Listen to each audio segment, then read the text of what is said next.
2년 전에 은퇴하신 한 목사님께서 본인이 오래전에 전도사로 사역하실 때 이야기, 실제로 있었던 일을 저에게 나눠주신 적이 있었는데 그 이야기가 생각이 났습니다. 한날은 장례 예배가 있어서 이 전도사님이 장례식장에 갔어요. 근데 남편 집사님을 잃고서 이제 막 홀로 된 이 여자 집사님, 아내분이 너무 슬프게 우시는 겁니다. 도저히 장례 예배를 시작할 수 없을 정도로 애처롭게 울어서 모두가 저를 기다리고 있었어요. 그때 한 권사님이 그 집사님에게 가서 이제 그만 울라고, 이제 그만 울어요. 다들 예배드리러 오셨잖아요. 다들 기다리고 있는데 남편도 좋은 곳에 갔으니까 이제 그만 울어요라고 달랬습니다. 그런데 이 여자 집사님이 울음이 쉽게 그치지가 않았어요. 권사님이 조금 있다가 다시 가서 이렇게 말했습니다. 죽으면 천국 가는 거 몰라요. 원래 교인들 장례는 울음소리가 아니라 찬송소리로 가득해 하는데 그렇게 울고 있어요 라고 하면서 이제 등짝을 한때 쳤다고 합니다. 그걸 보고 있었던 이 전도사님이 이 권사님께, 권사님 가만히 두세요. 천국을 몰라서 그런답니까? 믿음이 없어서 그런답니까? 다 알지만 너무 슬퍼서 일어날 힘이 없어서 그런 거죠. 조금 더 우시게 두세요 라고 했는데 그날 이분이 한 가지 깨달음을 얻은 것이 교인들이 알지 못해서 넘어진 것만도 아니고 또 믿음이 없어서 일어서지 못하는 것만도 아니구나 하고 한 가지 결심했다고 합니다. 이제 내가 앞으로 목회를 하면 교인의 마음에 공감하는 목회를 해야 되겠다. 그 교인의 슬픔과 아픔을 느끼는 목회. 그래서 너무 가르치려고만 하지 말고 기다려주고 함께 아파해줘야 되겠다라고 결심을 했다는, 마음을 먹었다는 그런 이야기입니다. 이 짧은 이야기가 저한테도 항상 도전이 됩니다. 내가 어떻게 목회하고 있는가? 정말 교인의 고난에 공감하는 컴패션을 가지고 목회를 하고 있는가 합니다. 우리가 살면서 만날 많은 것들이 있고 많은 일들이 있습니다. 그 가운데 가장 큰 문제는, 가장 심각한 문제는 고난이라는 것이죠. 고난. 한자로 보니까요, 괴로울 고에 어려울 난입니다. 괴로워서 어려울 수 있고 어려움으로 괴로울 수 있다는 거죠. 영어로 보면 hardship 그리고 suffering입니다. 실제로 오늘 예배에 나온 분들도 여러분 다 고난이 있죠. 우리 가운데, 예배자들 가운데 고난 없는 분은 한 분도 없으실 겁니다. 고난을 겪고 있지 않는 사람이 없음에도 우리는 이제 다른 사람의 다른 고난, 다른 사람이 지나고 있는 그 고난에 대해서 너무 쉽게 판정을 내리죠. 그 고난을 재단합니다. 왜 그럴까? 왜 내가 다른 사람의 그 고난에 대해서 그렇게 쉽게 이야기하는가? 여러 이유가 있겠습니다만 그 중요한 이유 중에 하나는 내가 겪고 있는, 내가 지나고 있는, 나도 경험하고 있는 외로움, 이 괴로움과 이 어려움, 나의 고난에 대해서 내가 건강하게 이것을 이해하고 수용하고 있지 못하기 때문에 그런 것이다 입니다. 근데 신앙적으로 이것을 이해하고 수용하지 못하기 때문에 내가 내 고난을 바라보는 시선으로 다른 사람의 고난을 보는 겁니다. 그럼 어떻게 해석하냐? 이거는 불행이고 불운이다. 고난이라는 것은 내가 그렇게 느끼기 때문에 그 사람에게도 불쾌한 것이겠고 상당히 불편한 것이겠구나라고 이해를, 수용을 해버리는 겁니다. 여러분, 이 땅에 왜 다 같이 살죠? 세상의 사람과 하나님의 사람의 가장 큰 차이가 뭡니까? 뭐가 가장 큰 차이, 구별됨은 아마 여러 가지가 있지만 가장 큰 차이는 고난을 어떻게 이해하고 수용하느냐가 가장 큰 차이가 아닌가 생각합니다. 하나님의 사람과 세상의 사람 말이에요. 하나님의 사람은 세상의 사람과 다른 방식과 자세로 고난을 이해하고 수용할 수 있음을 이 말씀의 시작과 마침에 우리에게 알려주고 있습니다. 그것이 보여주고 있습니다. 우리에게 고난은, 하나님의 사람에게서 고난은 절대로 사주팔자도 아니고 운세 행운도 아닌 그런 문제가 아닌 모든 것, 생명의 주인이 되신 그 하나님 안에서 온전히 해석될 수 있고 온전히 해소될 수 있는 것이 고난임을 우리가 알고 경험합니다. 그래서 우리는 이 세상의 사람들의 관점에서 고난을 보지 않습니다.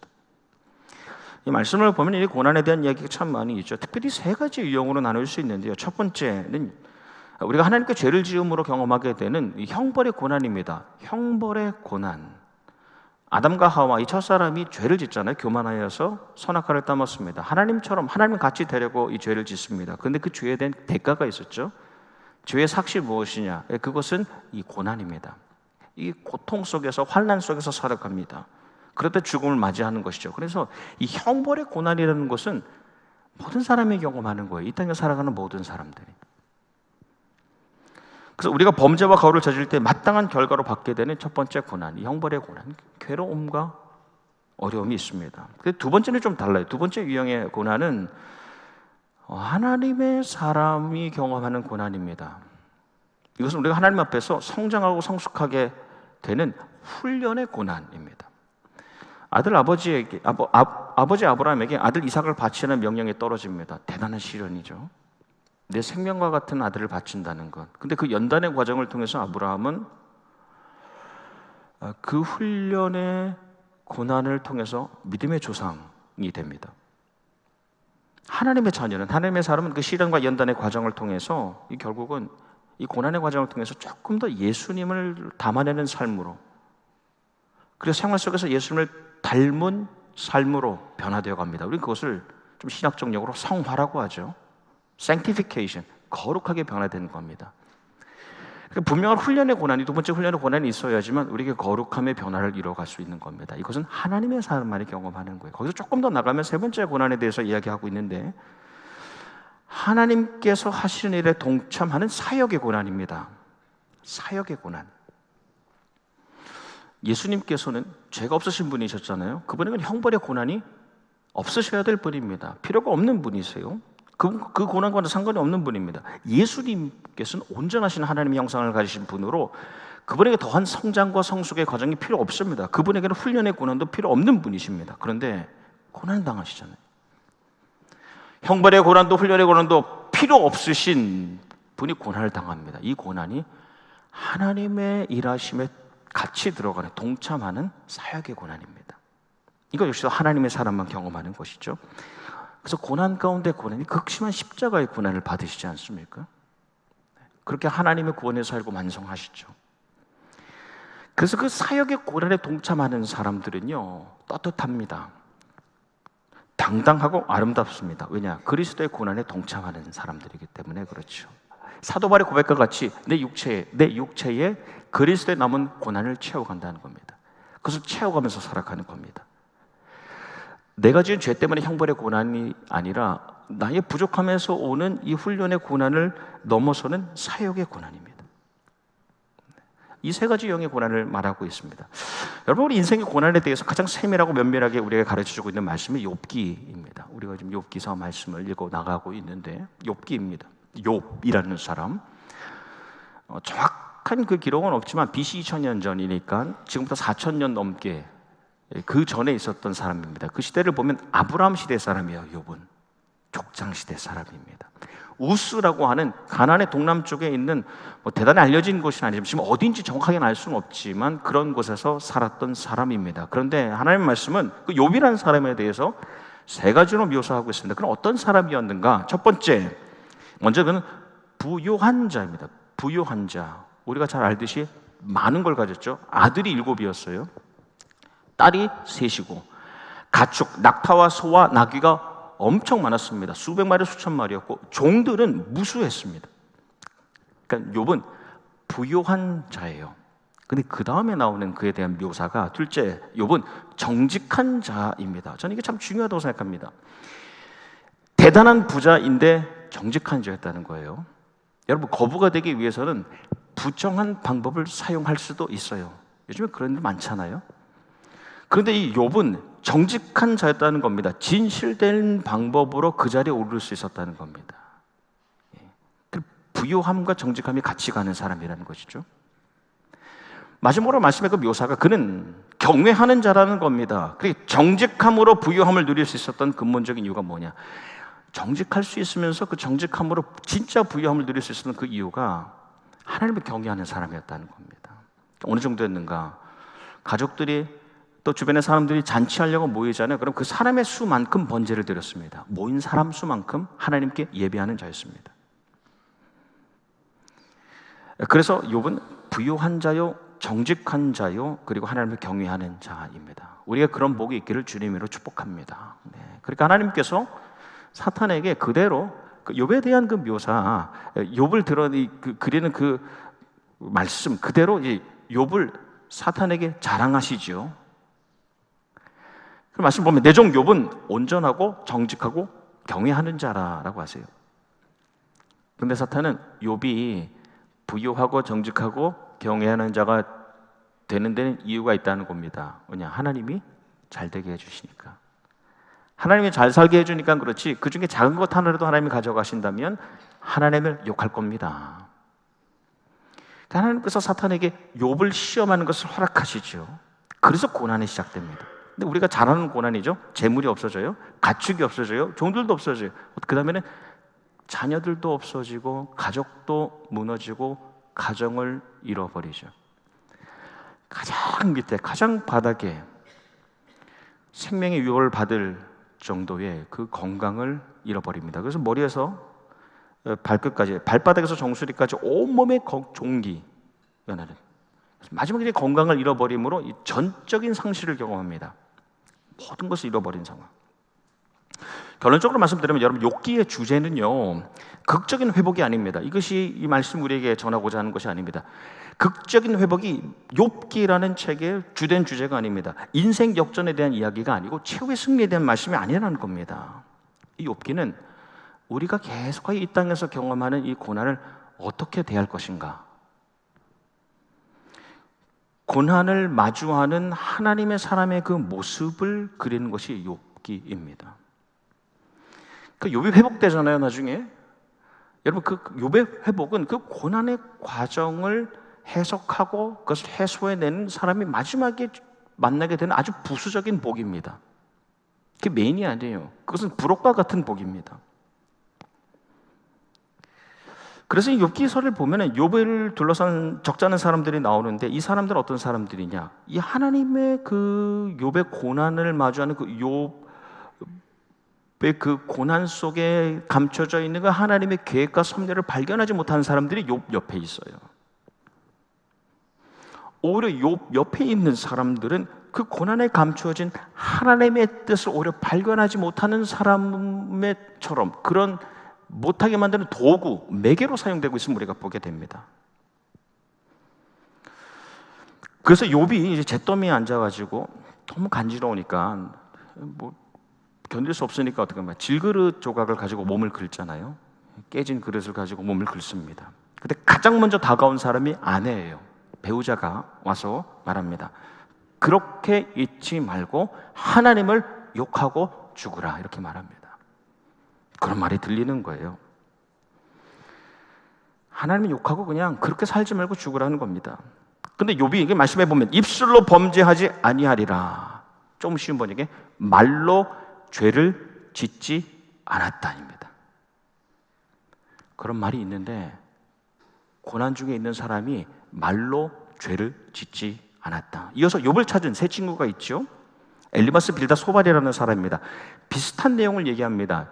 조언이라고 하는, 던지는 그 말의 요지가 이렇습니다. 너 뭔가 죄를 지었으니까 이렇게 된 거 아니냐, 너가 죄를 지었으니까 이렇게 괴로움과 어려움 당하는 거 아니냐, 벌 받는 건 아니냐, 지금이라도 회개해라, 그러면 용서를 받을 것이다 입니다. 그 대화들을 보면 온통 그 비난과 정죄의 말들로 가득합니다. 욥을 둘러싸고 있는 가까운 사람들, 배우자라고 해도요, 가족이라 해도, 친구라 해도요, 이 내 고난의 문제에 대해서 말을 너무 쉽게 하잖아요.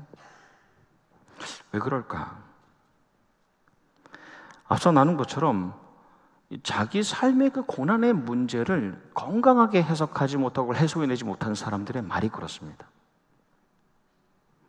결론적으로 말하면 내가 이 고난의 과정을 통해서 하나님을 깊이 만나는 사람의 관점에서 보는 다른 사람의 고난 역시 그 사람에게 필요한 하나님의 과정일 수 있다는 거죠.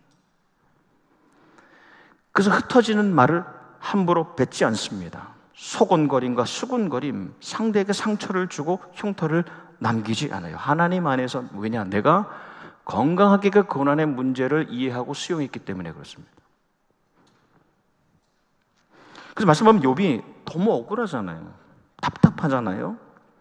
그래서 오늘 주신 말씀의 그 직전의 말씀에 보면은 나의 말이 곧 기록됐으면이라고 말합니다. 여러분이 많이 주변에 있는 사람들이 말을 하는데 나의 말은 좀 기록이 되었으면, 그래서 글로 책에 쓰여졌으면이라고 말합니다. 그 책은 비망록, 절대로 잊혀지지 않는 책에 많은 말들이 있지만 내 사연은, 나의 말은 그렇게 기록되었으면. 그 다음 말씀이 누가 내 말을, 누가 내 사연을 철필로 영원한 바위에 새겨 주었으면 좋겠다입니다. 그렇게 고통스러운 마음을 호소하는 겁니다. 많은 말들 가운데 내 말만큼은, 내 사연, 내 이야기, 고난의 이야기는 누군가 정말 영원히 새겨줬으면 좋겠다 라고 말하고, 그 다음에 즉시로 바뀌는 그 욥의 이 반전과 같은 고백이 있어요. 그게 오늘 나눈 말씀입니다. 그러나로 시작하는데 한글 성경은 번역이 안 됐어요. 와우라는 히브리어인데, 하지만 나의 대속자가 살아 계시니입니다. 마침내 그가 땅 위에 서실 것이라 입니다. 세 번째 말씀은 그러나 나는 확신한다. 내 구원자가 살아 계시니 마침내 그가 땅 위에 서실 것이다 입니다. 욥은 마구 날아다니는 그런 말들 가운데에 내 사연은 말이 아닌 글로 새겨지면 좋겠다라고 했다가 다시 한 번 더, 그러나 하나님, 나의 고난에서 나를 구해주실 구원자, 그분이 살아계심, 그리고 그분이 나타나심을 여전히 믿으면서 이어지는 고백이 나는 하나님을 보리라 입니다. 말과 글이 아닌 나는 이 고난의 때에 주님을 대면할 것을 소망하고 확신하는 거죠. 그 다음 말씀에 내 가죽이 벗김을 당한 뒤에도, 이게 해설을 보면 그 가죽이, 그 살갗이 어떻게 했어요? 악성 종기로 그 살갗이 문드러지고 썩어지는, 그렇게 육신이 쓸모없게 되었어도 상관없이 그 다음 고백이 내가 하나님을 보리라 입니다. 욥기를 읽으면 하나님이 보이지 않습니다 라는 고백을 말하면 좌로 가도 우로 가도 하나님이 보이지 않습니다. 근데 욥은 계속하여 고백합니다. 나는 하나님을 보리라. 나는 하나님을 마침내 보게 될 것이다. 여러분, 본다는 것은 이 눈, 육안으로 보는 것을 말하는 것이 아니죠. 우리가 여전히 육신의 시력으로 보는 것이 아닙니다. 이 고난 가운데 있는 하나님의 뜻이 무엇인지 내가 볼 것이다. 깨닫게 될 것이다. 이 고난의 목적이 무엇인지 마침내 깨닫게 될 것이다 라는 고백입니다. 그리고 결국 우리가 잘 아는 대로 욥은 그 마지막에 하나님을 다시 만납니다.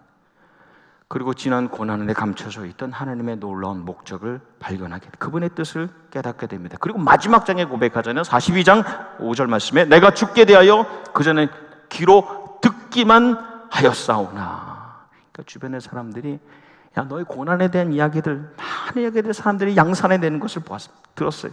근데 이제는 내가 그렇게 소망하고 확신한 것처럼 눈으로 주를 배움나이다.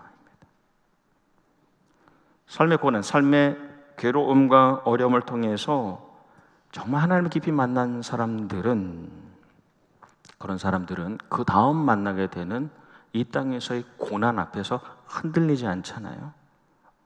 그 전에 고난을 통해서 하나님이 보여주신 하나님의 목적과 뜻이 있기 때문에 흔들리지 않아요.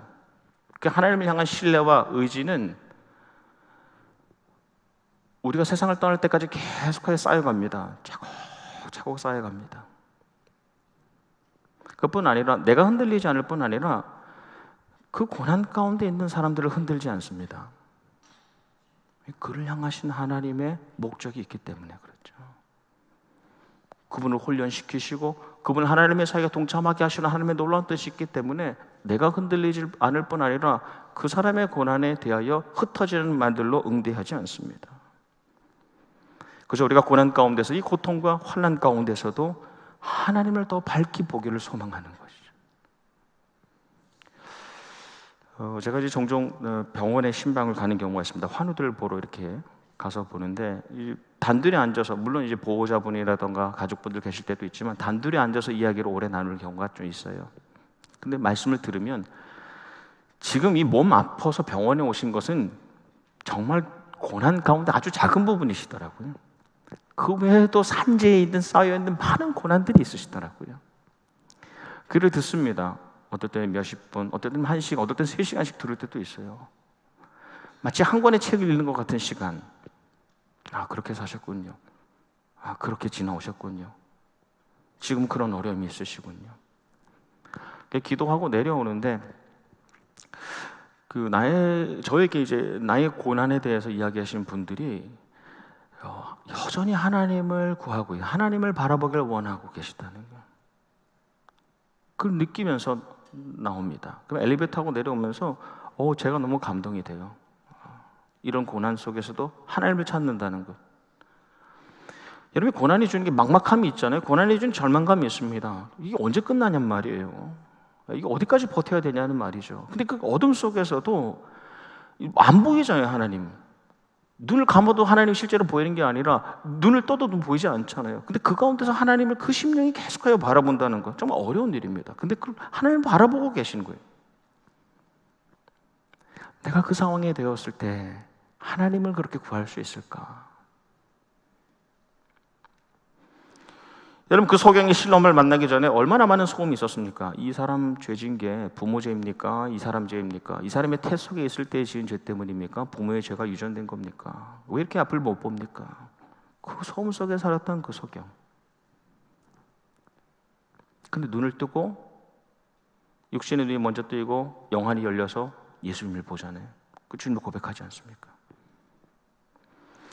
여러분, 겟세마네 동산에서 예수님께서 이 고난에 대한 두려움이 있으셨어요. 인간이니까, 참 인간이시니까, 참 신이지만 두려움과 무서움을 솔직하게 나누셨습니다. 근데 예수님은 그 십자가 위에서 마지막 그 살갗이 다 벗겨지고 피와 살을 다 쏟으시는 때도 항상 그 시선을 하나님께 두시잖아요. 항상 끝까지.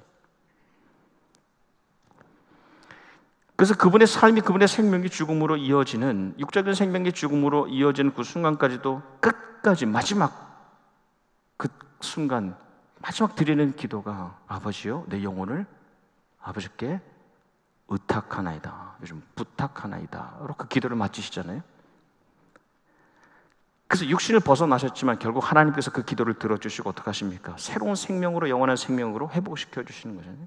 하나님께서 그 아들의 고난을 외면하지 않으시는 거예요. 오히려 그 구원의 영생의 역사를 이루시는데 그 고난을 사용하신 거잖아요. 여러분, 스데반 집사님 우리가 잘 압니다. 그분이 이제 만났던 마지막 고난, 인생은 많은 고난이 있었겠죠. 근데 그 가운데 마지막으로 만나는 고난이 있잖아요. 형벌의 고난이 아니었어요.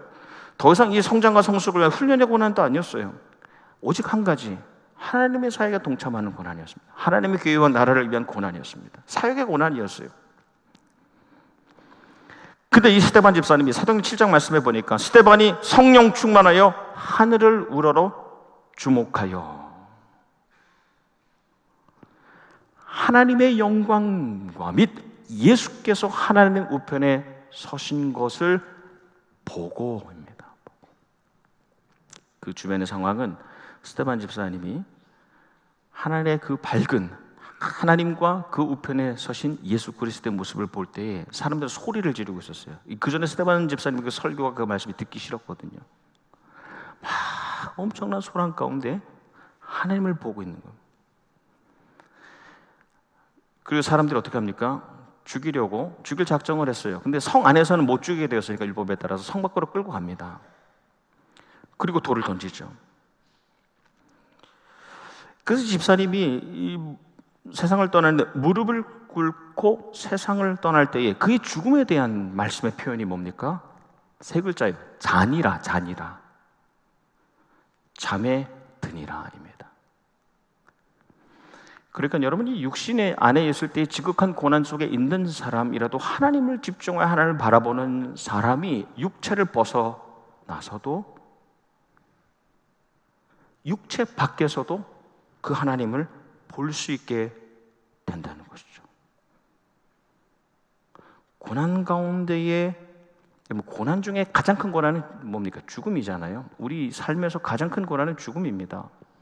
근데 그 죽음의 순간에도 하나님을 집중하여 볼 수 있는 사람이 육체 밖에서도 주님을 보게 되잖아요. 할렐루야. 네. 안 믿기세요? 우리 신앙의 고백이잖아요. 육체 밖에서 주님을 보는 곳, 그 시공간, 그것이 천국이잖아요.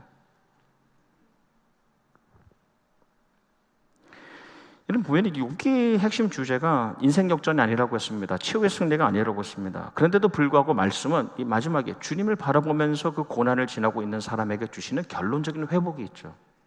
회복의 마침표가 있어요. 하나님께서 여러 가지를 다시 허락하시죠. 그 고난을 통해서 하나님께서 영광 받으셨고, 그렇죠? 그것을 통해서 욥이 이 신앙적으로 성숙하고 성장의 과정을 경험하면서 하나님께서는 그를 회복시켜 주세요. 우리 잘 아는 대로 소유와 재물을 2배씩 주세요. 500마리였으면 1000마리를 주시죠. 모든 소유와 재물을 2배로 보상해 주세요. 근데 한 가지, 아들과 딸은 2배로 주지 않으시죠. 아들이 그 전에 7이었으면 그 다음에는 아들 14을 주셔야 되는, 딸이 3이었으니까 딸을 6을 주셔야 되는데 그렇게 안 주세요. 그냥 아들 7, 딸 3을 그대로 주십니다. 왜 그러냐? 욥은 한 번도 아들과 딸을 잃어버린 적이 없어요. 그의 자녀들은 영적인 존재로 그의 아들과 딸은 비록 육체에서 벗어나 죽음을 맞이했지만 하나님과 함께 살아가고 있음을 이제 열린 눈으로, 그 눈으로 보게 되는 겁니다. 그들이 이 땅에서는 없지만 하나님을 내가 집중하여 바라볼 때 그 하나님과 함께 있는 아들 7과 딸 3을 보는 거예요. 그러니까 이 땅에서 7, 3만 있어도 갑절의 은혜 아닙니까? 제가 잘 설명하고 있나요?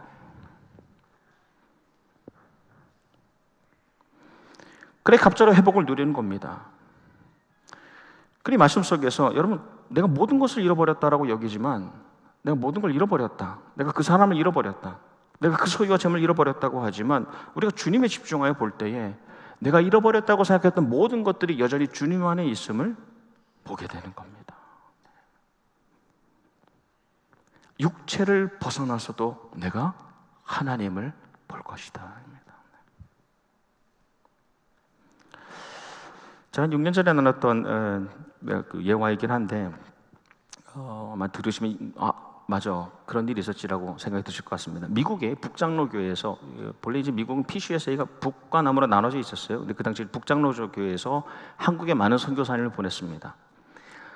그 가운데 보낸 이 두 부부가 있는데 윌리엄 스웰론이라는 분과 셀리 스웰론이라는 두 부부예요. 그게 한국 스웰론인데 한국 이름으로 소안론으로 지었어요. 소시로 바꿔서 소안론. 이 부부 선교사님이 한국에서 40년을 헌신하셨는데 주로 33년을 관서 지역, 그러니까 이제 평양과 평안도에서 헌신하셨어요. 그러니까 얼마나 이야기가 많았겠습니까? 40년 동안 헌신했으니까. 그중에 가장 잘 알려진 이야기가 이 두 부부가 마을에 갔어요. 근데 복음을 전해야 되는데 사람을 알아야 되잖아요. 그래서 결심을 했어요. 마을에 있는 집집마다 가서 인사를 드리자. 그래서 마을 사람들과 친해지는 것이 중요하겠다고 여기서 갔습니다. 인사를 드리며 다니고 있는데 이상하게도 이 집에 들어가서 보면 이 집집마다 녹그릇이 있는데 좀 큰 녹그릇인데 가장 좋은 안방에 가장 좋은 자리 그게 있는 거예요. 항상 집집마다. 그래서 이 조선에는 이 녹그릇이 정말 귀한 것이구나 라고 여겨서 어느 날 이제 마을의 어른들을 다 초청하기로 했습니다. 그래서 우리가 밥을 지어서 대접해야 되겠다. 그래서 요리를 좀 하는 그 닭 요리를 잘하는 분을 모셨어요. 그래서 대감의 옛날에 대감이 있었죠. 대감이 아내 되는 분을 모셔서 닭요리를 하고 본인들이 이제 밥을 하얀 쌀밥을 지었습니다. 얼마나 귀한 쌀밥이에요. 그래서 그 쌀밥을 짓고 그 빌려온 녹그릇을 다 빌려와가지고 그 녹그릇 깨끗하게 닦아가지고 거기다가 밥을 속히 담아서 가져왔어요. 그 어른들이 그걸 보고 뭐 기겁을 하는 거죠. 그 요강이잖아요, 요강. 요강에다 밥을 이렇게 담아왔으니까요. 근데 그 정성을 보고 닭 요리를 했던 그 여인 안성은이라는 분이 감동을 받았어요. 그래서 저분들의 정성을 봐서라도 내가 교회에 앉아 있어야 되겠다. 교회에 나왔어요. 교회에 앉아 있는데 은혜를 받았어요. 그 안성은이라는 분이 예수를 믿게 되면서 그 자녀들이 예수를 믿게 되는데 김윤방이라는 그 자녀가 예수를 믿게 됩니다. 그분이 누구냐? 소래교회. 이 한국에 세워진 최초의 교회를 세우는 장로님이 됐어요. 김윤호라는 그 아들이 있는데 그분의 딸이 고환경입니다. 누군지 아세요? 서울여대를 세운 분이에요. 그 딸 중에 김마리아가 있습니다. 대단한 독립 열사죠. 그리고 김필레라는 분, 이분은 요즘 정신여중 출신들 여기 계실 텐데 정신여중 이사장 그 세우신 분이에요. 이 안성은의 그 닭요리한 분 아들 딸들이 8남매인데 다 그렇게 됐어요.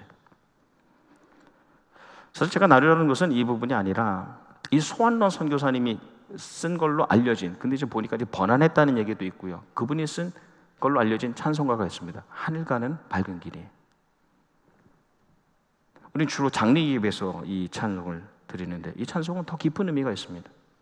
하늘 가는 밝은 길이 내 앞에 있으니 슬픈 일을 많이 보고 늘 고생하여도 내가 걱정하는 일이 세상에 많은 즉 속에 근심 밖에 걱정 늘 시험하여도 하늘 영광 밝음이 어두운 군을 해치니 예수 공로 의지하여 항상 빛을 보도다. 멋지잖아요.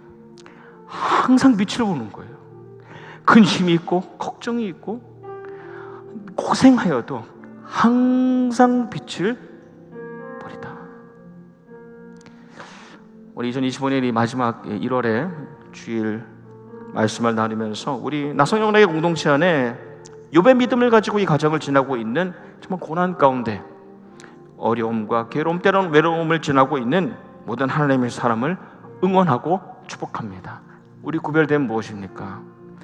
우리의 차이는 무엇입니까? 우리는 고난 속에서도 하나님을 보기를 원하고 이 과정을 통하여 이루시는 하나님의 그 뜻과 목적에 집중하는 사람들, 육신은 떠나는 날까지 끝까지 하나님을 주목하고 밝은 빛을 보는 우리 가정 또 우리 교회가 되시기를 주님의 이름으로 축원합니다. 아멘.